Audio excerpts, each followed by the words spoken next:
আপনাদের সবাইকে স্বাগত জানাই আমার চ্যানেল ট্রেন্ডিং এলাকাতে। আজকের এপিসোডে থাকছে চিকেন বটি কাবাব। চলুন শুরু করা যাক। চিকেন বটি কাবাব বানাবার জন্য আমি নিয়েছি 500 গ্রাম বোনলেস চিকেন ব্রেস্ট, আর সেগুলোকে ছোট ছোট টুকরো টুকরো করে কেটে নিলাম।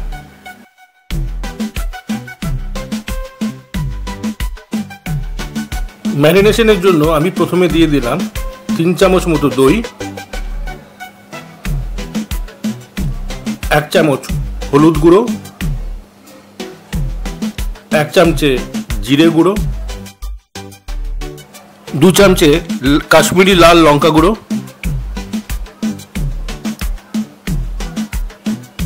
1 চামচে ধনে গুঁড়ো,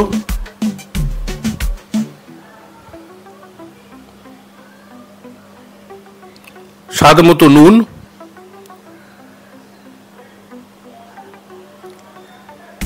আর 2 চামচে আদা রসুন বাটা,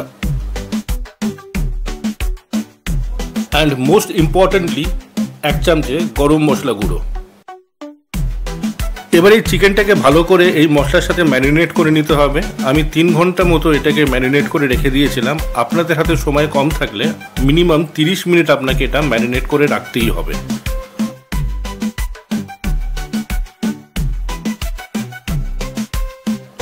চিকেন বটি কাবাব বানাবার জন্য আমি নিয়েছি 2টো পেঁয়াজ, 1টা ছোট ক্যাপসিকাম, 2টো কাঁচা লঙ্কা আর অর্ধেক পাতিলেবু। একটা কড়াইতে প্রথমে 4 থেকে 5 চামচ হোয়াইট অয়েল দিয়ে দিলাম, আর তেলটা গরম হয়ে গেলে ওই যে পেঁয়াজ কুচি রেখেছিলাম তার মধ্যে থেকে অল্প একটু পেঁয়াজ ভালো করে ভেজে নিলাম। পেঁয়াজের কালারটা যখন ব্রাউন হয়ে গেল তখন তাতে দিয়ে দিলাম ম্যারিনেট করা চিকেনগুলো। চিকেনগুলো দিয়ে ভালো করে কষে নিতে হবে। আলাদা করে জল দেওয়ার দরকার নেই, কারণ চিকেন নিজস্ব জল ছাড়ে, আর এছাড়া ম্যারিনেশনে দই আছে।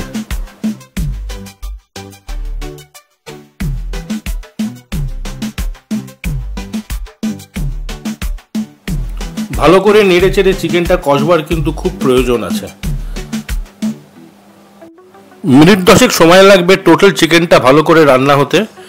ঢাকা দিয়ে রান্নাটা করব, আর মাঝে মাঝে ঢাকনা তুলে নেড়ে চেড়ে নেব। চিকেনটা মোটামুটি একদম রেডি হয়ে গেছে। এবার এই চিকেনটাকে আমি একটা অন্য জায়গায় ট্রান্সফার করে নিচ্ছি।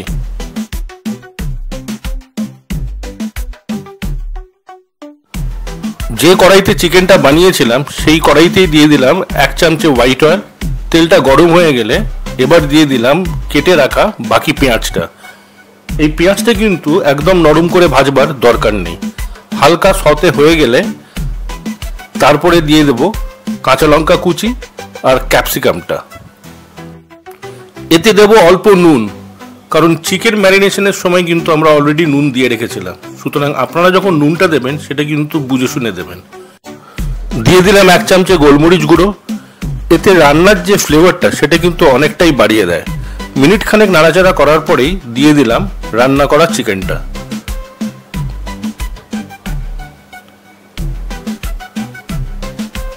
অল্প একটু নাড়াচাড়া করে ওপর থেকে দিয়ে দিলাম পাতিলেবুর রস। ব্যাস রেডি হয়ে গেল চিকেন বটি কাবাব। গরম গরম চিকেন বটি কাবাব রুমালি রুটি বা পরোটার সঙ্গে আপনারা এটাকে সার্ভ করে দেন। যদি আপনাদের এই রেসিপিটা ভালো লেগে থাকে প্লিজ শেয়ার করুন, লাইক করুন, আর সাবস্ক্রাইব করতে কিন্তু একেবারেই ভুলবেন না। দেখা হচ্ছে পরের এপিসোডে।